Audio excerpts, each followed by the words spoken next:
चला विद्यार्थ्यांनो, आज आपण आपल्या वडिलांविषयी माहिती पाहूयात. आता तुमचे वडील काय काम करतात, तुमच्या वडिलांचे नाव काय, हे तुम्हाला सांगायचं आहे.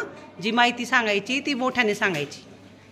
माझ्या वडिलांचे नाव संजय विजय पाटील आहे. ते मला नवीन खेळणी आणून देतात.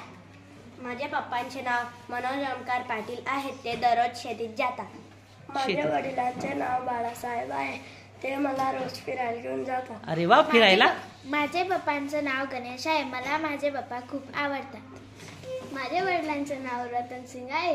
ते मला रोज प्रेम करतात. माझे पप्पाचे नाव आहे. काय आहे?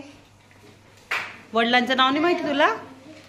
काय काय करतात ते? तुला कशामुळे आवडतात सांग बरं. काहीच नाही घेऊन देते. हा, काय घेऊन देतात? कपडे, अजून खेळणी घेऊन देतात. ओके.